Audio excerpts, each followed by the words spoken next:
হাওয়া বার্তা চ্যানেলে আপনাদের প্রত্যেককে স্বাগত জানাচ্ছি। এই মুহূর্তের বাংলার ক্ষেত্রে একটা গুরুত্বপূর্ণ আপডেট, বিশেষ করে পশ্চিমবঙ্গে দক্ষিণবঙ্গে বৃষ্টির সম্ভাবনা রয়েছে।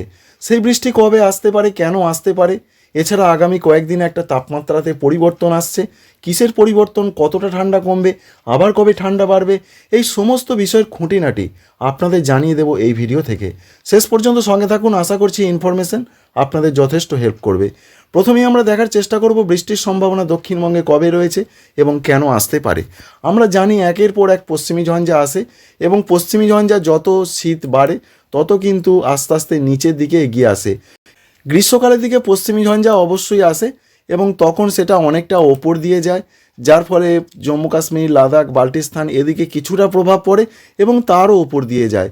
এবং শীতকালে যত শীত বাড়ে সেটা আস্তে আস্তে কিন্তু এইভাবে ডাউন হয়, অর্থাৎ এইভাবে এরকমভাবে এগিয়ে আসে।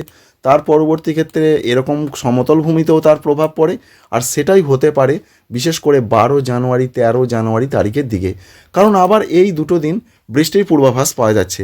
প্রথমেই দেখতেই পাচ্ছেন পশ্চিমী ঝঞ্ঝা এই মুহূর্তে 10 বা 11, এই মুহূর্তে বলতে 10 বা 11 জানুয়ারি 2026 সালে আবার আমরা দেখতে পাচ্ছি হিমালয় সংলগ্ন জায়গার দিকে। সেই পশ্চিমী ঝঞ্ঝা যত এগিয়ে আসবে আস্তে আস্তে বৃষ্টি কিন্তু বেশি করে বাড়বে সমতল ভূমিতে। এবং যেটা দেখতে পাচ্ছি 12 তারিখের দিকে বাংলার জেলায় জেলায় বৃষ্টির সম্ভাবনা রয়েছে। বিশেষ করে বৃষ্টি আসতে পারে যে সমস্ত জেলাগুলো, এটা হতেও পারে নাও পারে, আমরা এই মুহূর্তে দেখতে পাচ্ছি, তাই আপনাদের সেটা জানাচ্ছি। বৃষ্টির সম্ভাবনা উত্তরবঙ্গের প্রত্যেকটা জেলার দিকে একরকম রয়েছে। আমরা দেখতে পাচ্ছি দার্জিলিং, কালিম্পং, জলপাইগুড়ি, কুচবিহার, আলিপুরদুয়ার, উত্তর দিনাজপুর, দক্ষিণ দিনাজপুর, মালদহ, প্রত্যেকটা জেলার দিকে আমরা উত্তরবঙ্গের জেলাগুলোতে বৃষ্টিপাত লক্ষ্য করতে পারছি। এর পাশাপাশি যদি আমরা দক্ষিণবঙ্গের দিকে তাকাই তাহলে আমরা এটাও দেখতে পাচ্ছি, বিশেষ করে দক্ষিণবঙ্গের যে জেলাগুলোতে বৃষ্টির সম্ভাবনা যথেষ্ট বেশি রয়েছে তার মধ্যে রয়েছে বীরভূম জেলা, মুর্শিদাবাদ জেলা, এছাড়াও রয়েছে নদিয়া, পূর্ব বর্ধমান, পশ্চিম বর্ধমান, এই জেলাগুলো থেকে বৃষ্টিপাত লক্ষ্য করা যাচ্ছে। এবং ঝাড়খণ্ডের দিকেও বৃষ্টিপাত দেখতে পাওয়া যাচ্ছে, যেমন ধানবাদ রয়েছে, দেওঘর রয়েছে, এদিকে বৃষ্টিপাত আসতে পারে। তো 12 তারিখের দিকে বৃষ্টির সম্ভাবনাটা বেশি করে দেখা যাচ্ছে এবং বৃষ্টির যা তীব্রতা তাতে বেশ ভালো রকমই বৃষ্টির সম্ভাবনা দেখতে পাচ্ছি আমরা। যেমন বীরভূম জেলার নলহাটি রয়েছে, রামপুরহাট রয়েছে, সিউড়ি রয়েছে, এই সমস্ত জায়গায় বৃষ্টির সম্ভাবনা প্রধানত দেখতে পাওয়া যাচ্ছে। অন্যান্য জেলাগুলোর মধ্যে যে আপডেট আমরা পাচ্ছি সেই সমস্ত জেলাগুলোতে বৃষ্টি আসতে পারে কোন কোন জায়গায় দেখিয়ে দেওয়ার চেষ্টা করব। বর্ধমান জেলার ক্ষেত্রে রয়েছে গুসকরা, দুর্গাপুর, আসানসোল, এছাড়া রয়েছে কাটোয়া, সঙ্গে বর্ধমান টাউন, এছাড়া কৃষ্ণনগর রয়েছে, সঙ্গে রয়েছে শান্তিপুর, নদিয়া জেলার দিকে, এখানেও বৃষ্টির সম্ভাবনা দেখতে পাওয়া যাচ্ছে। আর মুর্শিদাবাদ জেলার দিকে বেলডাঙ্গা এদিকেও আমরা বৃষ্টি দেখতে পাচ্ছি, ডোমকলের দিকেও বৃষ্টি দেখতে পাচ্ছি, নদিয়ার করিমপুরের দিকেও বৃষ্টিপাত লক্ষ্য করা যাচ্ছে। অন্যান্য জেলাগুলোর মধ্যে বাঁকুড়া রয়েছে, পুরুলিয়া রয়েছে, এদিকেও বৃষ্টিপাতের সম্ভাবনা প্রধানত দেখা যাচ্ছে, যেটা স্যাটেলাইট চিত্র দেখাচ্ছে। দেখুন বাঁকুড়া, এছাড়া রয়েছে পুরুলিয়া, সঙ্গে দুর্গাপুর, এই সমস্ত জায়গা, এছাড়া ঝাড়খণ্ডের দিকেও বৃষ্টি আসতে পারে। বৃষ্টির সম্ভাবনাটা বেশি রয়েছে। বৃষ্টির সম্ভাবনা বলতে সম্ভাবনার পাশাপাশি পরিমাণও, সেটা রয়েছে বীরভূম এবং মুর্শিদাবাদ জেলার দিকে। অন্যান্য কলকাতা লাগোয়া জেলাগুলোর দিকে যে আপডেট পাচ্ছি সেদিকে ততটা বৃষ্টিপাতের সম্ভাবনা নেই, তবু হালকা হালকা বৃষ্টিপাত অবশ্যই হবার চান্স হতে পারে ততদিনে। এখন অনেক দিন দেরি রয়েছে এবং মেঘলা আকাশ যদিও কলকাতার দিকে ততটা আমরা দেখতে পাচ্ছি না। তবে 13 তারিখের দিকে কলকাতা এবং লাগোয়া সংলগ্ন জায়গাগুলোর দিকে মেঘলা আকাশের হালকা ধরনের সম্ভাবনা রয়েছে এবং কোথাও কোথাও বৃষ্টির সম্ভাবনা তৈরি হতে পারে। যেমন কলকাতার দিকে বৃষ্টি দেখতে পাওয়া যাচ্ছে, সঙ্গে হুগলি জেলা, হাওড়া জেলা, এদিকে কোথাও কোথাও বৃষ্টি আসতে পারে। এবং সারা দক্ষিণবঙ্গ জুড়েই একরকম বৃষ্টির পূর্বাভাস দেখা যাচ্ছে এবং ঝাড়খণ্ডের সঙ্গে সারা উত্তরবঙ্গে। তবে দু এক জায়গায় বৃষ্টির সম্ভাবনা খুবই কম। সেই জায়গাগুলো রয়েছে পূর্ব মেদিনীপুর, পশ্চিম মেদিনীপুর, এছাড়া রয়েছে সঙ্গে আমরা দেখতে পাচ্ছি কলকাতার একেবারে দক্ষিণ 24 পরগনা সংলগ্ন জায়গাগুলোর দিকে, এদিকে বৃষ্টিপাতের সম্ভাবনা কিছুটা কম হতে পারে। তবে বীরভূম, মুর্শিদাবাদের দিকে বৃষ্টির সম্ভাবনাটা তুলনামূলক একটু বেশি দেখতে পেলাম। এর পরবর্তী আপডেটে কি পাওয়া যায় সেটা অবশ্যই দেখাবো। তবে 13 তারিখের পর বৃষ্টি আস্তে আস্তে সরে চলে যেতে পারে আসাম, মেঘালয়, অরুণাচল প্রদেশ, ত্রিপুরা, মণিপুর, মিজোরাম, নাগাল্যান্ড, কারণ আসামের দিকেও প্রচণ্ড বৃষ্টিপাতের সম্ভাবনা দেখা যাচ্ছে। সেটা মূলত 13 তারিখের দিকে উত্তর পূর্ব ভারতের দিকে বৃষ্টিটা সরে যাবে। আসামের গোয়ালপাড়া, গুয়াহাটি, বরপেটা, এই সমস্ত জায়গার দিকে, শিলচর, এছাড়া ত্রিপুরাতে হালকা হালকা বৃষ্টি হতে পারে। আগামী কয়েকদিন কোথায় কেমন আপডেট পাচ্ছি আমরা অবশ্যই সেটা আপনাদের দেখানোর চেষ্টা করব। এই মুহূর্তে তাপমাত্রার যা খবর রয়েছে, তাপমাত্রা আস্তে আস্তে বাড়তে থাকবে। তবে 1 জানুয়ারি থেকে একটু একটু করে বাড়তে থাকবে। 2-3 জানুয়ারিতে তাপমাত্রা অনেকটা বেড়ে যাবে।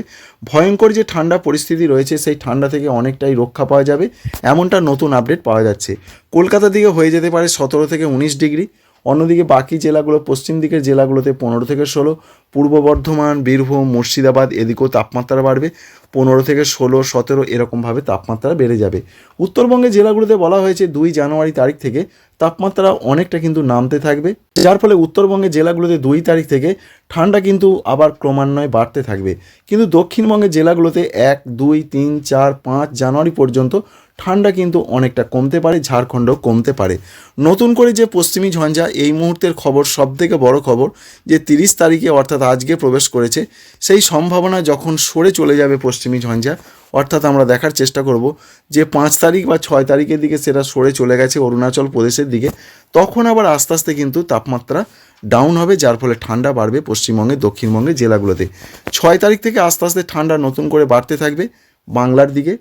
কলকাতা দিকে আস্তে আস্তে 15ই নেমে আসবে, যেটা 17 থেকে 19 চলে যাবে, অর্থাৎ 1 জানুয়ারি তারিখ থেকে একেবারে 5 জানুয়ারি তারিখের মধ্যে। 6 তারিখ থেকে তাপমাত্রা ডাউন হবে, কলকাতার দিকেও ঠান্ডা বাড়বে, সারা বাংলায় ঠান্ডা বাড়বে, আবার বাঁকুড়া, পুরুলিয়ার দিকে আবার 10-এর কাছাকাছি চলে আসবে। এই রয়েছে আবহাওয়ার একটা মূল বিষয়বস্তু। সঙ্গে বাংলার দিকে বৃষ্টির কোনো সম্ভাবনা রয়েছে কি না, আগামীকাল কেমন তাপমাত্রা থাকবে, এই দুটো জিনিস আপনাদের দেখাবো। আগামীকাল যার সম্ভাবনা রয়েছে, প্রচণ্ড কুয়াশার দাপট থাকবে। উত্তরবঙ্গের জেলাগুলোতে ঘন কুয়াশার পূর্বাভাস দেওয়া হয়েছে, বিশেষ করে দার্জিলিং, কালিম্পং, সঙ্গে রয়েছে কুচবিহার, আলিপুরদুয়ার, ঘন কুয়াশা থাকবে। এর সঙ্গে দক্ষিণবঙ্গে ঘন কুয়াশার সম্ভাবনা। 2 মেদিনীপুর জেলা, ঝাড়গ্রাম জেলা, এখানে প্রচণ্ড ঘন কুয়াশা থাকতে পারে। বাকি জেলাগুলোতে মাঝারি, 2-1 জায়গায় ঘন কুয়াশা থাকবে। তবে বিরাট মেঘলা আকাশ থাকবে না দক্ষিণবঙ্গের জেলাগুলোতে, বেলার পর কুয়াশা অবশ্যই সরবে। বাকি যে সারা দেশের আপডেট রয়েছে তাতে দিল্লি, পাঞ্জাব, হরিয়ানা, চণ্ডীগড়, উত্তরপ্রদেশ, এছাড়া বিহার, ঝাড়খণ্ড এদিকে প্রচণ্ড ঘন কুয়াশার সম্ভাবনা, বিশেষ করে উত্তরপ্রদেশ এবং দিল্লি, পাঞ্জাব, হরিয়ানা, চণ্ডীগড়ে। সঙ্গে এখানেও তাপমাত্রা আস্তে আস্তে কিছুটা বাড়তে পারে, আর এই কুয়াশার দাপট কমতে পারে জানুয়ারি 3 তারিখ থেকে। এটাই রয়েছে এই মুহূর্তের পূর্বাভাস পশ্চিমবঙ্গে, দক্ষিণবঙ্গে এবং উত্তরবঙ্গে। তবে বেলার পর থেকে আস্তে আস্তে ঠান্ডা কিন্তু কমতে থাকবে, এবং যত দিন যাবে অন্তত জানুয়ারি মাসের 4 তারিখ পর্যন্ত ঠান্ডা আস্তে আস্তে কমতে থাকবে। দিকে 13 ডিগ্রি মানে জাঁকিয়ে ঠান্ডা। অন্যদিকে পূর্ব বর্ধমান, নদিয়া, মুর্শিদাবাদ এদিকের যা পূর্বাভাস, এদিকে 9 থেকে 10 ডিগ্রি থাকবে, প্রচণ্ড ঠান্ডা সকালের দিকে। বাঁকুড়া, পুরুলিয়ার দিকে 9 ডিগ্রি দেখতে পাচ্ছি। ঝাড়গ্রাম, পশ্চিম মেদিনীপুর, এছাড়া পূর্ব মেদিনীপুর 10 থেকে 11 থাকবে। প্রচণ্ড ঠান্ডা পরিস্থিতি সকালের দিকে থাকছে, সঙ্গে কুয়াশার দাপট থাকবে। তবে যেহেতু পশ্চিমী ঝঞ্ঝা প্রবেশ করছে, তার জন্য কিন্তু উত্তরে হাওয়াটা আস্তে আস্তে বেশ কিছুটা বন্ধ হয়ে যাবে এই পশ্চিমী ঝঞ্ঝার জন্য। বেলার পর থেকে আস্তে আস্তে তাপমাত্রাতে একটা চেঞ্জ শুরু হবে, যার ফলে আস্তে আস্তে আমরা অতি কষ্ট, শীতের যে কষ্ট, সেখান থেকে অনেকটা মুক্ত হতে পারবো। এই পর্যন্ত ছিল আপডেট। যদি ভালো লেগে থাকে অবশ্যই লাইক করবেন, চ্যানেলকে সাবস্ক্রাইব করে রাখবেন। Thanks for watching.